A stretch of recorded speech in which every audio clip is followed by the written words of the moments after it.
I'm Jim Burroway. I decided to attend the Exodus Conference in Irvine, California in June of 2007 because I wanted to see for myself what the ex-gay movement was all about.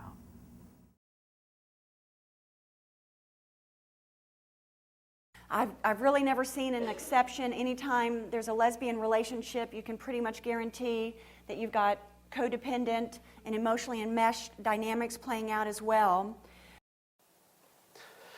Pathology. Many studies show that there is greater pathology associated with homosexuality. Now, pathology is defined as self-defeating, self-destructive, maladaptive behaviors. That's what pathology is, sickness.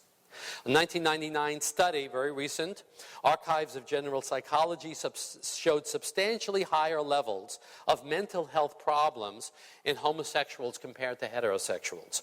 More suicide attempts, more anxiety disorders, more major depressions, eating disorders, substance abuse, drug and alcohol abuse. Now, is that homophobia? Is that Whenever anybody spoke about what it was like to be gay or lesbian or in a relationship, it was constantly portrayed as being one of absolute misery, that we were always depressed, we were perhaps suicidal, we were involved with drugs or alcohol. They really portrayed what it is to be gay. It's being very ugly and dark, in a very dark place.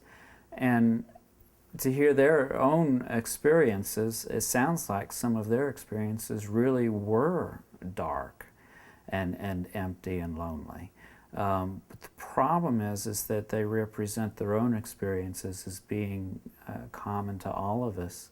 And like I said, you know, these parents that are attending, kids aren't there to say, look, Mom, I'm not that miserable, or Mom, my life is not that big of a mess.